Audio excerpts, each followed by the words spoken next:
Could Zach Wilson be rated higher on NFL executives' big boards? This is Cody Roark, Senior NFL Analyst at Pro Football Network with PFN 365. Three of the biggest topics, each getting addressed in 65 seconds or less. First topic of discussion here today. There is some discussion around the NFL draft community as to whether or not some NFL teams may have Zach Wilson, quarterback out of BYU, rated a little bit higher on the big boards in comparison to Clemson quarterback Trevor Lawrence. Trevor Lawrence is expected to be the #1 overall pick, which is being currently held by the Jacksonville Jaguars under new head coach Urban Meyer. There's a lot of discussion about Lawrence going to Jacksonville. However, there's some discussion as to which quarterback may have a higher ceiling altogether.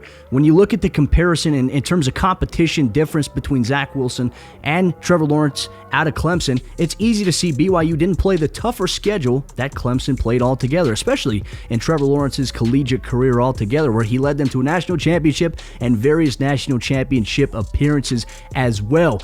NFL teams are really discussing who fits better in the NFL landscape right now as it stands with the spread amount offense that we're seeing NFL teams approach altogether. But the one thing that matters at the end of the day, folks, when it comes to these two quarterbacks who are very talented in their own right, it's the personnel, it's who's around them, I think, that matters, especially in a rookie season. If these players go to teams and they don't have playmakers around them at the skill player position, a wide receiver, don't have offensive lines that can keep them upright, their rookie seasons are going to struggle essentially. So it's about finding that adaptability, about figuring out how can you surround these players, if you choose them in the NFL draft, how do you surround them with talent that will elevate them during their rookie seasons? Moving on to our second topic of discussion, the NFL right now, they are looking to double their broadcasting rights fees, up to 100%. According to media reports, the NFL has asked for an increase in broadcast rights up to 100% with CBS, with Fox, and these various outlets that do host NBC as well. However, Disney, who is in control of ABC and ESPN with Monday Night Football,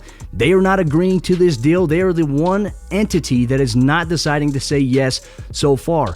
This could help maneuver a lot of different things because, as we mentioned, Monday Night Football appears on ESPN. However, Amazon could be one of these outlets that sneaks in and gets full broadcasting rights as well to some more prolific primetime games as the NFL looks to expand to the digital broadcasting format. The success with Amazon last season was widely documented, and so for the ESPN, for ABC, for Disney, who controls that realm right now, everybody is waiting their decision, not to mention the NFL salary cap is set at a minimum of $180 million for the 2021-2022 NFL season. We could now see that elevate when these deals become official, and that could help out various NFL teams around the football landscape. Moving on to our third topic of discussion, the Carolina Panthers, they appear to be on the move, or at least they're heading in a direction where they could make a move altogether. Teddy Bridgewater, who the team had signed in free agency and was their starting quarterback last season, he is reportedly unfollowed the team on social media. I have no idea about how this happened, but some people look for that type of thing, and so the writing could be on the wall for Teddy Bridgewater and his time in Carolina. And there's been a lot of discussion about the Carolina Panthers maybe being in a position to trade for Houston Texans quarterback Deshaun Watson.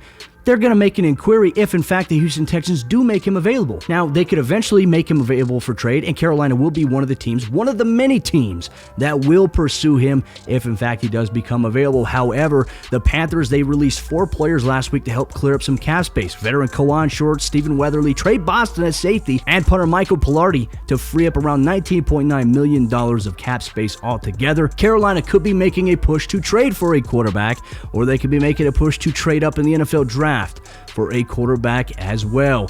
What are the options for the Carolina Panthers? How's it going to go down? Let us know in the comments down below here on PFN 365.